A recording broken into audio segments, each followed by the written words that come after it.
నమస్తే, welcome to prime education. నేను యమున. మిగతా యూనివర్సిటీలతో పోలిస్తే గీతా యూనివర్సిటీ ఎలా భిన్నంగా ఉంటుంది, గీతా యూనివర్సిటీలో ప్లేస్మెంట్స్ రికార్డ్ ఎలా ఉన్నాయి, అలాగే గీతా యూనివర్సిటీలో అందిస్తున్న ముఖ్య కోర్సులు ఏమిటి, వీటి గురించి మనతో పాటు డిస్కషన్ చేయడానికి మనతో పాటు జాయిన్ అవుతున్నారు Geetha university admission director Chandu garu. Chandu గారు, నమస్తే అండి. నమస్తే మేడం. చందు గారు, అసలు ముందుగా మాట్లాడాలంటే గీతా యూనివర్సిటీకి ఇతర యూనివర్సిటీలతో పోలిస్తే ఏంటి డిఫరెన్స్ అని చెప్పుకోవచ్చు? డిఫరెన్స్ అంటే మేడం, ఇది గీతా యూనివర్సిటీ అనేది మనకి పానీపట్, ఢిల్లీ ఎన్సీఆర్ రీజన్లో ఉంది మేడం. ఇది ఢిల్లీకి నియర్గా ఉంటుంది. ఫస్ట్ థింగ్, దీంట్లో ఈ యూనివర్సిటీ ఒక యూనివర్సిటీ అనే దానికంటే కూడా ఒక research centre, IT research centre లాంటిది అనమాట. ఎందుకంటే వీళ్ళ దగ్గర ఇంటెక్ అనేది చాలా తక్కువ, లిమిటెడ్ స్ట్రెంత్. అంటే ఒక 240 మెంబర్స్ మాత్రమే ఇయర్లీ ఇంజనీరింగ్ ప్రోగ్రామ్కి 240 మెంబర్స్ని తీసుకుంటారు. ఈ 240 మెంబర్స్లో కూడా ఒక సౌత్ నుంచి ఒక 100, నార్త్ నుంచి ఒక 100, అలాగే ఫారినర్స్ ఒక 40, ఇలా టోటల్గా ఒక 240 అడ్మిషన్స్ అనేవి తీసుకుంటారన్నమాట. అంటే లిమిటెడ్ స్ట్రెంత్ ఎందుకు తీసుకుంటారు అంటే, ప్రాక్టికల్ ఎడ్యుకేషన్ ఉండాలి, ప్రతి స్టూడెంట్కి ప్రాక్టికల్ ఎడ్యుకేషన్ ఉండాలి. అలాగే గీతా యూనివర్సిటీలో జాయిన్ అయిన స్టూడెంట్కి మ్యాక్సిమం ప్లేస్మెంట్తో బయటికి రావాలనే కాన్సెప్ట్తో వీళ్ళు లిమిటెడ్ ఇంటెక్ని మెయింటైన్ చేస్తారండి. మీరు ఇండియాలో చాలా యూనివర్సిటీస్ తీసుకుంటే మనకి వేలల్లో ఇంటెక్ ఉంటుందన్నమాట. అంటే 5,000, 6,000, 10,000, 20,000 ఇట్లా ఒక లిమిట్ అనేది లేకుండా ఎంతమంది వచ్చినా అడ్మిషన్ తీసుకునే ప్రాసెస్ అనేది చాలా యూనివర్సిటీస్లో ఉంది. సో దాటితో కంపేర్ చేసుకున్నప్పుడు మనకి గీతా యూనివర్సిటీ అనేది అసలు వాటికి వీటికి సంబంధం లేకుండా ఇంటెక్ అనేది చాలా లిమిటెడ్ ఇంటెక్ ఉంటుంది. వీళ్ళ దగ్గర ప్లేస్మెంట్ అనేది కూడా 100% ఎష్యూరెన్స్ అనేది ఉందన్నమాట. స్టూడెంట్ ఇంత జీపీఏ మెయింటైన్ చేస్తే 7.5 సిజిపిఏ మెయింటైన్ చేసాడంటే ఇంజనీరింగ్లో డెఫినెట్గా ప్లేస్మెంట్ అనేది ఉంటుంది. అలాగే ఢిల్లీ ఎన్సీఆర్లో ఉంది కాబట్టి కమ్యూనికేషన్ అనేది స్టూడెంట్కి చాలా ప్లస్ పాయింట్ అనమాట. కమ్యూనికేషన్ మెయిన్గా కమ్యూనికేషన్. ఇప్పుడు చాలామంది, ఇప్పుడు మన తెలుగు రాష్ట్రాల్లో పిల్లలు చాలామంది మన హైదరాబాద్లో ఉన్న కాలేజీల్లో జాయిన్ అవుతూ ఉంటారు, రకరకాల వేరే స్టేట్స్లో ఇట్లా వెళ్ళి జాయిన్ అవుతూ ఉంటారు కదండి. సో వీటితో కంపేర్ చేసినప్పుడు మనకి ఢిల్లీలో ఉన్న పిల్లలకి రిమైనింగ్ స్టేట్స్లో ఉన్న పిల్లలకి కమ్యూనికేషన్ అనేది చాలా వేరియేషన్ ఉంటుంది. ఇప్పుడు హైదరాబాద్లో చదివిన పిల్లలు దాదాపు అందరూ తెలుగే మాట్లాడతారు కాబట్టి వాడు కమ్యూనికేషన్ బిల్డ్ చేసుకోవడానికి ఛాన్సెస్ అనేవి ఉండదు. అలాగే మంచి యూనివర్సిటీ, మంచి ప్రైమ్ ఏరియాకి వెళ్ళినప్పుడు ఏంటంటే అక్కడ ఉన్న పిల్లలకు కూడా మంచి కమ్యూనికేషన్ ఉంటుంది కాబట్టి డెఫినెట్గా మంచి కమ్యూనికేషన్తో స్టూడెంట్ బయటకు వస్తాడండి. అసలు గీతా యూనివర్సిటీలో అందిస్తున్న ముఖ్య కోర్సులు ఏంటి? గీతా యూనివర్సిటీలో ఇప్పుడు అన్ని యూనివర్సిటీస్ లాగా సిఎస్సి, ఈసీఈ, ట్రిపుల్ఈ, మెకానికల్ ఇట్లా అన్ని రకాల ప్రోగ్రామ్స్ అనేవి లేవండి. ఓన్లీ వీళ్ళ దగ్గర ఉండేది సిఎస్సి బ్రాంచ్ ప్రోగ్రామ్స్ మాత్రమే ఉంటాయి. అంటే సిఎస్సిలో సిఎస్సి ఏఐఎంఎల్, అలాగే data science and business analysis, quantum computing, cyber security, ఇట్లా ఓన్లీ కొన్ని స్పెషలైజేషన్స్తో కూడిన సిఎస్సి ప్రోగ్రామ్సే రన్ చేస్తున్నారండి. అందుకే నేను మీకు ఇందాక చెప్పాను కదా, ఇది కాలేజు యూనివర్సిటీ అనే దానికంటే కూడా research centre. So research centre ఎలా అయితే ఉంటుందో అదే బేస్లో వీళ్ళు ప్రోగ్రామ్ అనేది డిజైన్ చేశారనమాట. అంటే ఇప్పుడు చాలా కాలేజీల్లో ఎట్లా ఉంటుందంటే, మనకి ఇప్పుడు హైదరాబాద్ కాలేజ్ తీసుకున్నాం అనుకోండి, కొన్ని యూనివర్సిటీస్ తీసుకున్నాం, వాటిల్లో ఏంటంటే సిలబస్ అనేది అప్డేట్ చేస్తూ వెళ్ళరండి. అవుట్డేటెడ్ సిలబస్ని వాళ్ళని అదే కంటిన్యూ చేసుకుంటూ వెళ్ళడం వల్ల ఏమవుతుందంటే స్టూడెంట్కి స్కిల్ అనేది ఇప్పుడు ఐటీ కంపెనీస్కి ఏం కావాలో ఆ బేస్లో అనేది చాలా యూనివర్సిటీస్లో, కాలేజీలో సిలబస్ అనేది లేదండి. సో దానివల్ల చాలామంది పిల్లలకి స్కిల్ ఉండి చదవగలిగే ఇది ఉన్నా కూడా ఆ స్టూడెంట్కి ప్లేస్మెంట్ అనేది రావట్లేదు. కానీ జీడీలో మన గీతా యూనివర్సిటీలో ఎట్లా ఉంటుందంటే, డెఫినెట్గా స్టూడెంట్ వాళ్ళ దగ్గరకు వచ్చి జాయిన్ అయ్యాడంటే ఆ స్టూడెంటు మ్యాక్సిమం తను మంచి స్కిల్తో బయటికి రావాలి అనే ఆ కాన్సెప్ట్తోనే వీళ్ళు ప్రోగ్రామ్ అనేది రన్ చేస్తున్నారండి. అయితే ఏ యూనివర్సిటీలో అయినా, ఏ కాలేజ్లో అయినా ప్లేస్మెంట్ ఇంపార్టెంట్ కాబట్టి, మరి గీతా యూనివర్సిటీ ప్లేస్మెంట్స్ రికార్డ్స్ ఎలా ఉన్నాయంటారు? గీతా యూనివర్సిటీ ప్లేస్మెంట్ రికార్డ్ తీసుకుంటే మేడం, వీళ్ళకి దాదాపుగా 240 నెంబర్స్లో ఒక 220 వరకు ప్లేస్ చేస్తున్నారు. అంటే 93% వరకు వీళ్ళ దగ్గర ప్లేస్మెంట్ రికార్డ్ ఉంది. యావరేజ్ ప్యాకేజ్ వచ్చేసి 6.38 వరకు యావరేజ్ ప్యాకేజ్ ఉంది మేడం. హైయెస్ట్ వచ్చేసి ఇండియాలో మనకి 40 lakhs వరకు ఉంది. అలాగే అబ్రాడ్ ప్లేస్మెంట్స్ అయిన పిల్లలకి దాదాపు 1.3 CR వరకు ప్లేస్మెంట్స్ అనేవి ఉన్నాయండి. అంటే ఇప్పుడు చాలా కాలేజీల్లో ఈవెన్ ఐఐటీలో చదివినా కూడా స్టూడెంట్కి ప్లేస్మెంట్ ఉంటే ఉండొచ్చు, లేకుంటే లేదు అన్న బేస్లోనే చెప్తారు కదండి. సో కానీ గీతా యూనివర్సిటీలో ఎట్లా ఉంటుందంటే మేడం, ఇప్పుడు స్టూడెంట్ జాయిన్ అయ్యాడు వీళ్ళ దగ్గర, జాయిన్ అయిన ప్రతి స్టూడెంటు సీజీపీఏకి వచ్చేసరికి 7.5 మెయింటైన్ చేస్తే ఆ స్టూడెంట్కి 100% ప్లేస్మెంట్ అష్యూరెన్స్ అనేది ఉంది. అంటే బాగా చదివే స్టూడెంట్ అలాగూ 90%, 95% ఇలా మెయింటైన్ చేస్తారండి. సో కొంత యావరేజ్గా ఉన్న స్టూడెంట్ కూడా 7.5 సీజీపీఏ మెయింటైన్ చేసుకుంటూ వెళ్తే స్టూడెంట్ డెఫినెట్గా తనకి ప్లేస్మెంట్ అష్యూరెన్స్ 100% ప్లేస్మెంట్ అష్యూరెన్స్ అనేది గీతా యూనివర్సిటీ ఇస్తుందండి. రైట్. అసలు విద్యార్థులకు ఇంటర్న్‌షిప్ అవకాశాలు ఎలా కల్పిస్తున్నారు?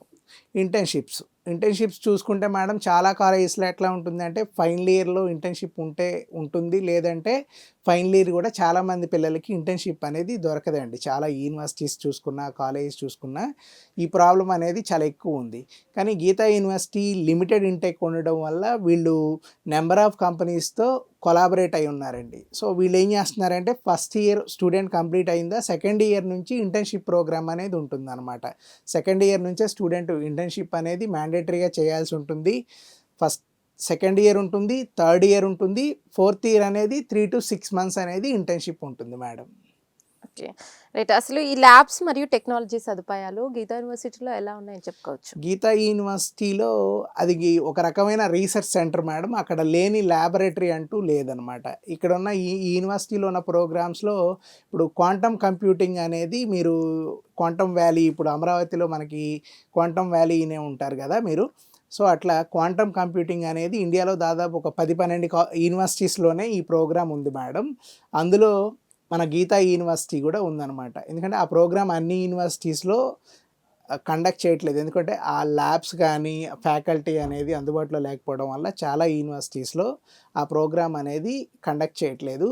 కానీ గీతా యూనివర్సిటీలో క్వాంటమ్ కంప్యూటింగ్ జాయిన్ అయిన స్టూడెంట్కి మాత్రం మంచి ఫ్యూచర్ అయితే డెఫినెట్గా ఉంటుందండి. రైట్. ఫ్యాకల్టీ గురించి ఏమైనా చెప్తారా? ఎలా ఉంటుంది ఏంటి? ఫ్యాకల్టీకి తీసుకుంటే మేడం ఇక్కడ అంతా కూడా పిహెచ్డి ప్రొఫెసర్సే ఉంటారు. మన యూనివర్సిటీలో తీసుకుంటే మేడం ఇప్పుడు చాలా యూనివర్సిటీస్లో యాక్టివిటీస్ జరిగితే నెలకో సంవత్సరానికో ఒకసారి జరుగుతూ ఉంటాయి కదా మేడం. మనకి ఇక్కడ గీతాలో తీసుకుంటే గీతా యూనివర్సిటీలో ప్రతి వీకు ఒక 3 నుంచి 4 ఈవెంట్స్ అనేవి జరుగుతాయి మేడం. అవి కూడా స్టూడెంట్ని స్కిల్ అనేది డెవలప్ చేసుకోవడానికి ప్రతి స్టూడెంట్ ఇన్వాల్వ్ అవ్వాలి. ప్రతి యాక్టివిటీలో స్టూడెంట్ అనేది కమ్యూనికేషన్లో కానీ స్కిల్లో కానీ ఇట్లా బిల్డ్ చేసుకోవడానికి అవకాశం అనేది చాలా ఎక్కువ ఉంటుందన్నమాట. ఎందుకంటే చాలామందికి స్టేజ్ ఫియర్ ఉంటుంది. మనం మాట్లాడేది కరెక్టా కాదా, లేకపోతే మనం 10 మందిలో మాట్లాడలేము, ఇట్లా చాలామందికి ప్రాబ్లం ఉంటుంది మేడం పిల్లలకి. సో దానికోసం ఏంటంటే వీక్లీ వాళ్ళు ఒక 3 times యాక్టివిటీస్ అనేవి కండక్ట్ చేస్తూ ఉంటారన్నమాట. సో వీటిల్లో ప్రతి స్టూడెంటు పార్టిసిపేట్ చేయాల్సి ఉంటుంది. సో దానివల్ల ఏంటంటే స్టూడెంట్కి స్టేజ్ ఫియర్ పోవటం, మంచి కమ్యూనికేషన్ బిల్డ్ అవడానికి ఛాన్సెస్ ఎక్కువ ఉంటుంది. అట్లాగే మనకి గీతా యూనివర్సిటీలో ఉన్న ఫ్యాకల్టీ అంతా కూడా పిహెచ్డి ప్రొఫెసర్స్ అండి. చాలా అడ్వాన్స్డ్. అంటే ఒకప్పుడు ఇప్పుడు చాలామంది చాలా యూనివర్సిటీస్లో ఎలా ఉంటుందంటే బాగా ఓల్డ్ పీపుల్ అయితే మనకి క్లాసెస్ బాగా చెప్తారేమో ఇట్లా చాలామందికి ఉంటుంది. కానీ ఇక్కడ గీతా యూనివర్సిటీలో వచ్చేసి మీకు ఎన్ఐటీస్, ఐఐటీస్లో చదివిన అనుభవం ఉన్న స్టూడెంట్స్, యంగ్ వాళ్ళే ప్రొఫెసర్స్గా పిహెచ్డి చేసిన వాళ్ళు ప్రొఫెసర్గా వస్తారు. సో దానివల్ల స్టూడెంట్కి అడ్వాంటేజ్ ఏంటంటే సో వాళ్ళు నేర్చుకున్న స్కిల్ని, ఇప్పుడు అడ్వాన్స్డ్గా నేర్చుకున్న స్కిల్ని వీళ్ళకి ట్రాన్స్ఫర్ చేస్తారు కాబట్టి చాలా స్టూడెంట్కి కూడా చాలా ఎక్కువ బెనిఫిట్స్ అనేవి ఉంటాయండి. రైట్. ఓకే. మరి ప్లేస్మెంట్స్ గురించి ప్రత్యేక ట్రైనింగ్ ఏమైనా ఇస్తుంటారా ఎలా? ప్లేస్మెంట్ అనేది స్టూడెంట్కి సెకండ్ ఇయర్ నుంచి ఇంటర్న్షిప్ అనేది ఆఫర్ చేస్తారు. సో దానివల్ల సెకండ్ ఇయర్ నుంచే స్టూడెంట్కి ఇంటర్న్షిప్ ఉండటం వల్ల మేడం రియల్ టైం అనేది ఎవ్రీ సెకండ్ ఇయర్ నుంచి స్టూడెంట్ చేస్తాడు కాబట్టి ఒక ఐటీ కంపెనీలో ఎలా ఉంటుంది, మనం ఏం వర్క్ చేయాలి, ఇదంతా కూడా స్టూడెంట్కి చాలా ఈజీ అవుతుంది.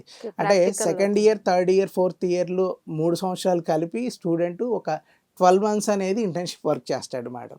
సో దీనివల్ల స్టూడెంట్కి ఈజీ ప్లేస్మెంట్కి ఛాన్సెస్ అనేవి ఈజీ మేడం. ఓకే. అదొకటి ప్రాక్టీస్ అవుతుంది. అవునండి.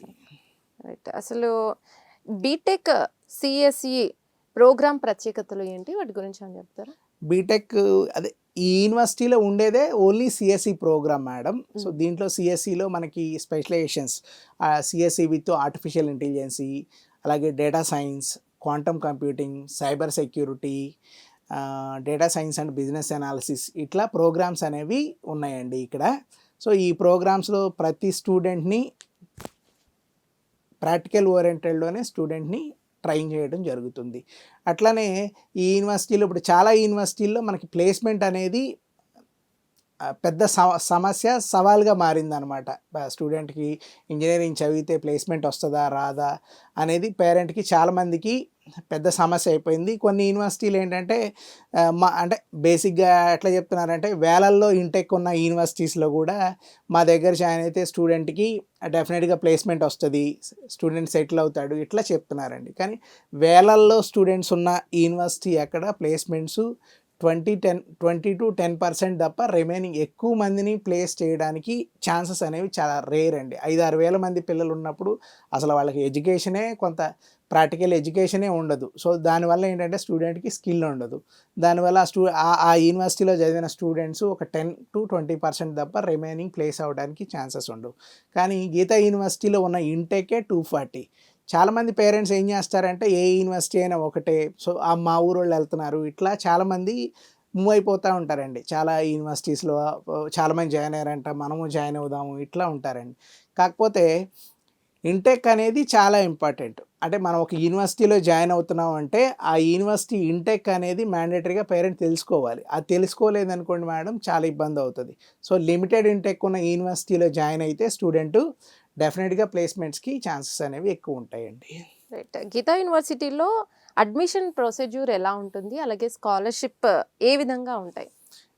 గీతా యూనివర్సిటీలో మీరు మన సౌత్ వాళ్ళు ఎక్కువ మంది చాలామందికి ఐడియా ఉంటుంది, శస్త్ర యూనివర్సిటీ అని మనకి ఒక యూనివర్సిటీ ఉంటుంది మేడం. సో మన సౌత్లో సో శస్త్ర అనేది చాలామందికి ఐడియా ఉంటుంది, చాలామంది జాయిన్ అవడానికి ఇంట్రెస్ట్ చూపిస్తారు ఆ శస్త్ర యూనివర్సిటీలో. అది కూడా ఐపీ బేస్ మీద ఇట్లా సీట్లు అనేవి ఇస్తారనమాట. సో సేమ్ బేస్డ్లో మనకి నార్త్లో గీతా యూనివర్సిటీ లిమిటెడ్ ఇంటెక్తో ఐపీ బేస్ ప్లేస్మెంట్స్ అనేవి ఐపీ బేస్లో మనకి వాళ్ళు స్కాలర్షిప్స్ అనేవి ఇస్తున్నారన్నమాట. అంటే చాలా యూనివర్సిటీలు ఎట్లా ఉంటాయంటే మేడం, ఇంకా వేరే ప్రైవేట్ యూనివర్సిటీస్ కొన్ని ఎట్లా ఉంటాయంటే వాళ్ళు ఫస్ట్ ఇయర్ అనేది స్కాలర్షిప్ ఇస్తారు, 95% స్టూడెంట్ ఉంటే ఇంత స్కాలర్షిప్ అని ఇస్తారు. సెకండ్ ఇయర్ కూడా తను 85-90% ఇట్లా మెయింటైన్ చేస్తేనే ఆ స్కాలర్షిప్ అనేది కంటిన్యూ అవుతుందని చెప్తారన్నమాట చాలా యూనివర్సిటీస్లో. కానీ అంత పర్సంటేజ్ ఇంటర్మీడియట్లో తెచ్చుకోవడం ఈజీయే, కానీ ఇంజనీరింగ్లో 90% తెచ్చుకోవడం చాలా కష్టం అండి. సో అప్పుడు ఏంటంటే స్టూడెంట్ మళ్ళీ రెగ్యులర్ ఫీజుకి వెళ్తాడు. కానీ గీతా యూనివర్సిటీలో ఎట్లా ఉంటుందంటే మేడం, ఒక స్టూడెంట్ 95%లో జాయిన్ అయినప్పుడు వాడికి 100% స్కాలర్షిప్ ఉంటుంది. Only hostel fee, other fees తప్ప ఇంకేమీ ఫీజెస్ ఉండవండి. సో అలాంటి స్టూడెంట్కి 6 GPA మెయింటైన్ చేస్తే చాలు. ఏ స్కాలర్షిప్తో జాయిన్ అయిన స్టూడెంట్ అయినా సరే 60% మెయింటైన్ చేస్తే CGPA ఆ స్టూడెంట్కి అదే స్కాలర్షిప్ అనేది 4 years రన్ అవుతుంది. కాకపోతే దీంతోపాటు ఏంటంటే మనకి గీతా యూనివర్సిటీలో 80% అటెండెన్స్ అనేది మ్యాండేటరీ. సో అటెండెన్స్ ఎందుకు మ్యాండేటరీ చేశారంటే స్టూడెంట్ రెగ్యులర్గా కాలేజ్కి వస్తేనే తను స్కిల్ నేర్చుకోవడానికి, రెగ్యులర్గా ప్రోగ్రామ్స్ అన్నీ అటెండ్ అవ్వడానికి ఛాన్సెస్ ఎక్కువ ఉన్నాయి కాబట్టి సో స్టూడెంట్కి అటెండెన్స్ కూడా మ్యాండేటరీ చేశారు. సో దానివల్ల ఏంటంటే స్టూడెంట్కి బెనిఫిటే తప్ప ప్రాబ్లం అయితే కాదు. అటెండెన్స్ రెగ్యులర్గా క్లాస్కి వెళ్ళడం వల్ల తనకి అది అలవాటు అవుతుంది, ఇంకా ఛాలెంజ్గా తీసుకొని ఫ్యూచర్లో కూడా రెగ్యులర్గా అటెండెన్స్ మీద ఏమైనా స్పెషల్గా ఫోకస్ పెడతారా ఫ్యాకల్టీ? ఏదండి ఫ్యాకల్టీ విద్యార్థుల అటెండెన్స్ మీద స్పెషల్గా ఫోకస్ ఏమైనా పెడతారా? అటెండెన్స్ అనేది మ్యాండేటరీగా ఉంటుంది మేడం. స్టూడెంట్ ఏదన్నా కారణం చేత రాలేదనుకోండి, డెఫినెట్గా తను ఎందుకు రాలేదనేది పేరెంట్ కూడా పేరెంట్కి ఇంటిమేషన్ ఇస్తారు ఎందుకు రాలేదు తెలుసుకోవడానికి. అలాగే స్టూడెంట్ కూడా కంపల్సరీ ఎందుకు రాలేదనేది రీజన్ ప్రాపర్గా ఉంటేనే ప్రాబ్లం ఉండదు మేడం. లేకుంటే అది తర్వాత మనకి ఎగ్జామ్స్కి అలౌ చేయాలన్నా కూడా కంపల్సరీ అటెండెన్స్ అనేది మ్యాండేటరీగానే ఉంటుంది. రైట్. ఫైనల్గా అడ్మిషన్స్ కోసం ఆసక్తి ఉన్న విద్యార్థులకి మీరు ఇచ్చే సందేశం ఏంటి? మెరిట్ స్టూడెంట్స్ ఎవరైతే ఉన్నారో వాళ్ళ కోసం ఒక మంచి అవకాశం అండి గీతా యూనివర్సిటీ అనేది. అలాంటి స్టూడెంట్స్కి చాలా ఒక సువర్ణ అవకాశం. సో మెరిట్ 95+, 90+ ఇట్లా ఉన్న స్టూడెంట్స్ చాలా తక్కువ ఫీజులో మీకు NIT రేంజ్ యూనివర్సిటీలో చదువుకునే అవకాశం అండి ఇది గీతా యూనివర్సిటీ అనేది. సో మెరిట్ ఎవరైతే ఉన్నారో అలాంటి స్టూడెంట్స్ ఈ యూనివర్సిటీ గురించి తెలుసుకోవడానికి ట్రై చేసి అలాగే ఈ యూనివర్సిటీలో అడ్మిషన్ తీసుకోవడం అనేది అవసరం. సో ఈ యూనివర్సిటీకి సంబంధించి ఏరియా వైజ్గా ఆఫీసెస్ అనేవి ఉన్నాయండి. ఇవి తీసుకునే అడ్మిషన్స్ కూడా 100 అడ్మిషన్సే ఉంటాయండి. సో అది లిమిటెడ్ అడ్మిషన్స్ కాబట్టి ఎర్లీగా తీసుకుంటే అడ్మిషన్ దొరికే ఛాన్సెస్ ఉన్నాయి. డిలే అయినా కొద్దిగా మనకి ప్రోగ్రామ్ అక్కడ దొరకకపోవచ్చు అండి. Right sir. యూనివర్సిటీ అనేది లాంగ్ ఉంది, ఢిల్లీలో అన్నారు కాబట్టి లాంగ్ కాబట్టి మరి ఇక్కడ నుంచి తెలుగు స్టేట్స్ నుంచి వెళ్ళాలి అనుకునే స్టూడెంట్స్కి లాంగ్ అవుతుంది కాబట్టి ఈ ప్రాసెస్ ఎలా ఉంటుందంటారు జర్నీ? అవును, చాలామంది పేరెంట్స్కి ఉండే భయం ఏంటంటే అండి, యూనివర్సిటీ ఎక్కడో ఢిల్లీలో ఉంది కదా, చాలా దూరం కదా పంపించాలంటే, ఇట్లా చాలామందికి సమస్యలు ఉంటాయండి, ఆలోచనలు ఉంటాయి, మేము ఎక్కడో ఎందుకు, అంత దూరం ఎందుకు, ఇట్లా ఉంటుంది. కానీ మీకు ఢిల్లీకి తెలుగు స్టేట్స్ నుంచి ప్రతి ఎయిర్పోర్ట్ నుంచి డైరెక్ట్ ఫ్లైట్స్ ఉన్నాయి మేడం. 4-5,000లో మనకి టికెట్స్ అనేవి అందుబాటులో ఉంటాయి, ఎనీ ఎమర్జెన్సీ రావాలన్నా వెళ్ళాలన్నా. అలాగే ఫ్రీక్వెంట్గా మనకి రెగ్యులర్ ట్రైన్స్ అనేవి ఒక 4-5 ప్రతి ఏరియా నుంచి 4-5 ట్రైన్స్ అనేవి రెగ్యులర్గా ఉన్నాయి. సో కనెక్టివిటీ అనేది చాలా ఈజీ ఢిల్లీ వెళ్ళడానికి. ఢిల్లీ కాకుండా మనం యూపీనో, మహారాష్ట్రనో, లేదంటే గుజరాత్ ఇట్లా వేరే స్టేట్స్ వెళ్ళాలనుకోండి చాలా ఇబ్బంది అనమాట. ఎందుకంటే అక్కడికి ఉంటే ఒక ట్రైన్ ఉంటుంది, అది కూడా ఉంటుందో లేదో తెలియదు, టికెట్ దొరుకుతుందో లేదో తెలియదు. కానీ ఢిల్లీ లాంటి ప్లేస్కి వెళ్ళడానికి మాత్రం ఎనీ ఎమర్జెన్సీ రావాలన్నా కూడా చాలా మంచి కనెక్టివిటీ ఉంటుంది. సో రెగ్యులర్గా వెళ్ళడానికి కూడా ప్రాబ్లం లేదండి. ఎందుకంటే స్టూడెంట్ వచ్చేది 2 టైమ్స్ వస్తారు, 2 టైమ్స్ వెళ్తారండి. ఎవ్రీ సెమిస్టర్కి హాలిడేస్ ఉంటాయి కాబట్టి వస్తారు అదే టైంలో. కాబట్టి సో రెగ్యులర్గా కాదు కాబట్టి దూరమైన దగ్గరైనా మెయిన్గా పేరెంట్ ఏం ఆలోచించాలంటే డిసిప్లిన్, ప్లేస్మెంట్స్, అకాడమిక్స్ ఎక్కడ బాగున్నాయో అక్కడికి మనం ఎంత దూరం అయినా పేరెంట్ ఈజీగా పంపుకోవచ్చు అండి. అయితే ఇక్కడ హాస్టల్ ఫుడ్ ఎలా ఉంటుందని చెప్పుకోవచ్చు? హాస్టల్ లివింగ్ కానీ అండ్ ఫుడ్ విషయం కానీ ఎలా ఉంటాయి? గీతా యూనివర్సిటీలో మనకి షేరింగ్స్ అనేవి 4 షేరింగ్లో ఏసీ, నాన్ ఏసీ అట్లా సింగిల్ షేరింగ్ వరకు హాస్టల్స్ అనేవి అవైలబుల్గా ఉన్నాయండి. అట్లానే ఫుడ్ విషయం తీసుకుంటే మీకు గీతా హోటల్స్ అని మనకి నార్త్ ఇండియాలో చాలా ఫేమస్. ఇదే యూనివర్సిటీ వాళ్ళకి నెంబర్ ఆఫ్ హోటల్స్ ఉన్నాయండి. సో హోటల్ మేనేజ్మెంట్ కోర్స్లో కూడా దాదాపు వీళ్ళకి 40 ఇయర్స్ అనుభవం ఉంది. సో వీళ్ళ దగ్గర అంత ఫుడ్ కూడా హైజెనిక్ ఫుడ్ ఉంటుంది మేడం. సో చాలా మంచి ఫుడ్ పెడతారనమాట, స్టూడెంట్కి హెల్త్ ఇష్యూ రాకుండా. అండ్ ఇంకొకటి యాక్చువల్లీ తెలుగు స్టేట్స్ నుంచి వెళ్ళినప్పుడు నార్త్లో ఏదైనా యూనివర్సిటీ కానీ కాలేజ్ కానీ ఉన్నప్పుడు అక్కడ ఫుడ్ అవైలబుల్ ఉంటుంది అంటారు. సో తెలుగు విద్యార్థులు చాలా మంది సఫర్ అవుతున్నాం అని అంటారు. సో మరి తెలుగు స్పెషల్గా అంటే తెలుగు విద్యార్థులకి ఉన్న ఫుడ్ అంటే మనకి ఇక్కడ ఏంటంటే మేడం, సౌత్ ఇండియన్ కర్రీస్ ఉంటాయి, నార్త్ ఇండియన్ కర్రీస్ ఉంటాయి. మనం ఏది కావాలో అది మనం పెట్టుకోవచ్చు మేడం, అది పెద్ద ప్రాబ్లం కాదు. దట్ లిమిటెడ్ ఇంటెక్ కాబట్టి వీళ్ళ దగ్గర ఫుడ్ అనేది చాలా క్వాలిటీగా ఉంటుంది. అదే బాగా టూ మచ్ క్రౌడ్ ఉన్న దగ్గర ఎట్లా అవుతుంది అంటే, ఇప్పుడు హాస్టల్లో 5,000 మందో 10,000 మందో ఉన్నారనుకోండి. సో అక్కడ అంతా 4 ఇయర్స్ కలిపి 10,000 మంది ఉన్నప్పుడు ఫుడ్ అనేది క్వాలిటీ ఉండదు. సో లిమిటెడ్ స్ట్రెంత్ ఉన్నప్పుడు డెఫినెట్గా ఫుడ్ అనేది క్వాలిటీ ఉంటుంది. ఇప్పుడు ఎగ్జాంపుల్ మన ఇంట్లో 4 ఉన్నారనుకోండి, 4కి వంట చేస్తే చాలా బాగుంటుంది. అదే అమ్మ ఒక 20 మంది ఉండి వంట చేస్తే ఆ రోజు సక్సెస్ అవ్వచ్చు, అవ్వకపోవచ్చు, ఇట్లా అనమాట. సో లిమిటెడ్ స్ట్రెంత్ కాబట్టి ఫుడ్ చాలా క్వాలిటీగా ఉంటుందండి అక్కడ. ఓకే. అండ్ ఇక్కడ బాయ్స్ ఆర్ గర్ల్స్కి ఎలా ఉంటుంది? ఎందుకంటే గర్ల్స్ ఎక్కడికి వెళ్ళినా కాస్త సెక్యూర్ కోరుకుంటారు. సో బాయ్స్ కూడా, ఎందుకంటే ఈ మధ్య చూస్తున్నాం కాబట్టి రోజులు మారిపోయాయి. సో అలా స్టూడెంట్స్ని ఎలా ట్రీట్ చేస్తారు? వాళ్ళ మైండ్ సెట్ ఏమైనా చేంజ్ అయినప్పుడు ఇలా ట్రీట్ చేయడము? సో బేసిక్గా వీళ్ళ దగ్గర ఏంటంటే మంత్లీ ఒక 3-4 టైమ్స్ మోటివేషన్ క్లాసెస్ అనేవి ఉంటాయండి. రెగ్యులర్గా ఎవరో ఒకరిని ఇన్వైట్ చేయడం, మోటివేషన్ క్లాసెస్ అనేవి పెట్టడం ఇలా ఉంటుంది. ఇక సెక్యూరిటీ విషయానికి వస్తే పిల్లలకి అవుటింగ్ అనేది సెల్ఫ్ అవుటింగ్ ఇట్లా పర్మిషన్ ఉండదండి. సో తక్కువ మంది పిల్లలు ఉంటారు కాబట్టి ఎవ్రీ స్టూడెంట్ ఏం చేస్తున్నాడు, ఏం జరుగుతుంది అనేది అబ్జర్వేషన్ వార్డెన్స్ డెఫినెట్గా చేస్తారు. అలాగే పిల్లల విషయంలో బయటికి పంపించే విషయంలో ప్రాపర్గా పేరెంట్కి గైడ్ చేసి, పేరెంట్ పర్మిషన్ ఉంటేనే పిల్లల్ని బయటికి పంపడం జరుగుతుందండి. లేదంటే అవుటింగ్స్కి సండే కూడా అట్లా పేరెంట్ పర్మిషన్ లేకుండా అవుటింగ్ అనేది ఇవ్వరండి. అట్లాగే మేడం, ఈ మన తెలుగు స్టేట్స్లో ఒక ప్రాబ్లం ఉంది. ఏంటంటే ఈ ఫ్రీ విజిటింగ్స్కి ఎక్కువ మంది అట్రాక్ట్ అవుతారనమాట. ఒక యూనివర్సిటీలో ఫ్రీ విజిటింగ్ పెడుతున్నాం అన్నారనుకోండి, సో అట్రాక్ట్ అనేది ఈజీగా అవుతున్నారు. సో ఇది ఏం జరుగుతుందంటే బేసిక్గా ఇప్పుడు కొత్తగా పేరెంట్కి ఏంటంటే తెలియదు, కానీ బేసిక్గా చాలా యూనివర్సిటీస్లో ఫ్రీ విజిటింగ్ కాన్సెప్ట్లో ఎట్లా జరుగుతుందంటే, ఫ్రీ విజిటింగ్ అనగానే వెళ్ళి చూసొద్దాము, ఓకే నచ్చితే జాయిన్ అవుతాం కదా, లేకుంటే లేదు కదా అని మైండ్ సెట్తో పేరెంట్ ఉంటాడు.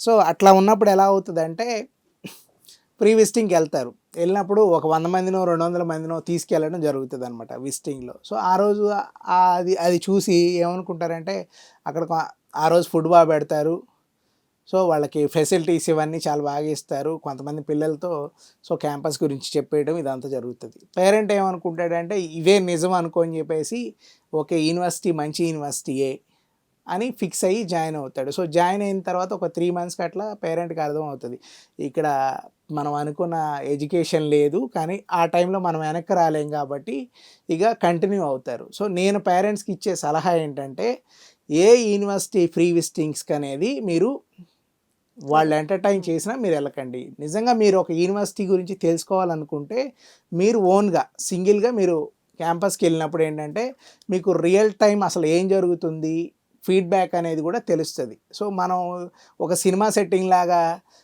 చాలామంది గుంపుగా వెళ్ళి అక్కడ మనం ఏదో తెలుసుకుందామని ప్రయత్నం చేసినా కూడా మీకు అది తెలుసుకోవడానికి ఛాన్సెస్ ఉండవు అనమాట.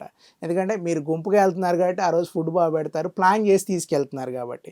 సో అట్లా కాకుండా మీరు ఇండివిజువల్గా పేరెంట్ వెళ్ళినప్పుడు ఏంటంటే ఏ యూనివర్సిటీ అయినా సరే, అది గీతా యూనివర్సిటీ కానివ్వండి, ఇంకొక యూనివర్సిటీ కానివ్వండి, ఏ యూనివర్సిటీ అయినా సరే మీకు ఫీడ్బ్యాక్ అనేది స్టూడెంట్ రివ్యూ కానీ ఫీడ్బ్యాక్ కానీ లేకపోతే అసలు ఫుడ్ కానీ ప్రతిదీ పేరెంట్కి తెలుస్తుందండి. సో అంతేగాని మనం ఫ్రీ విజిటింగ్ అని చెప్పేసి వెళ్ళిపోయాం అనుకోండి, సో అదంతా ఎట్లా ఉంటుంది అంటే ఒక సినిమా సెట్టింగ్ మాదిరిగానే ఉంటుంది తప్ప పేరెంట్కి రియల్ ఫీడ్బ్యాక్ అనేది దొరకదండి. కాకపోతే మన తెలుగు స్టేట్స్లో ఉన్న పెద్ద ప్రాబ్లం ఏంటంటే ఫ్రీ విజిటింగ్ అనగానే ముందు వాళ్ళు టికెట్స్ వేసారా, మనం ఏదో సరదాగా పెళ్ళికి వెళ్ళినట్టు వెళ్తూ ఉంటారు. సో దానివల్ల ఏంటంటే 4 ఇయర్స్ వీళ్ళ లైఫ్ ఇది 40 ఇయర్స్ని డిసైడ్ చేసేది కాబట్టి, సో దానికి మనం ఏదో ఫ్రీ విజిటింగ్స్ ఇట్లా వాళ్ళు ఏదో ఆఫర్ చేశారని వెళ్ళకుండా మనం ఏదైనా యూనివర్సిటీ గురించి ఏ యూనివర్సిటీ చూడాలన్నా ఓన్గా వెళ్ళి మనం అక్కడ రివ్యూ తీసుకుంటే డెఫినెట్గా యూనివర్సిటీ రివ్యూ అనేది జెన్యున్గా దొరుకుతుందని నేను అనుకుంటున్నానండి. Right, thank you sir. ఒక గీతా యూనివర్సిటీ గురించి ఉన్న కోర్సులు ఏంటివి, ఇలాంటి వివిధ డౌట్లన్నీ క్లియర్ చేశారు, చాలా చక్కగా చెప్పారు. చూసారు కదా గీతా యూనివర్సిటీలో కోర్సులు ఎలా ఉన్నాయి, ఫ్యాకల్టీ ఎలా ఉంది, అక్కడే హాస్టల్ ట్రాన్స్పోర్టింగ్ ఎలా ఉంది, కానీ స్పెషల్గా తెలుగు స్టేట్స్ నుంచి వెళ్ళే వాళ్ళకి ట్రాన్స్పోర్ట్ ఎలా అండ్ ఫుడ్ గురించి ఎలా అంటే చాలామంది నార్త్ ఫుడ్ తినే వాళ్ళకి కానీ తెలుగు సౌత్ ఫుడ్ని కూడా అలాట్ చేయడము, ఇలాంటివన్నీ కూడా వివిధ రకాల అంశాలన్నిటి గురించి కూడా చెప్పడం జరిగింది. మీకు గనక గీతా యూనివర్సిటీలో జాయిన్ అవ్వాలి అనుకుంటే అడ్మిషన్ తీసుకోవడానికి త్వరపడండి. ఇది ఇవాల్టి ప్రైమ్ ఎడ్యుకేషన్. మరొక ప్రైమ్ ఎడ్యుకేషన్లో మళ్ళీ కలుద్దాం. అంతవరకు చూస్తూనే ఉండండి ప్రైమ్ 9 న్యూస్.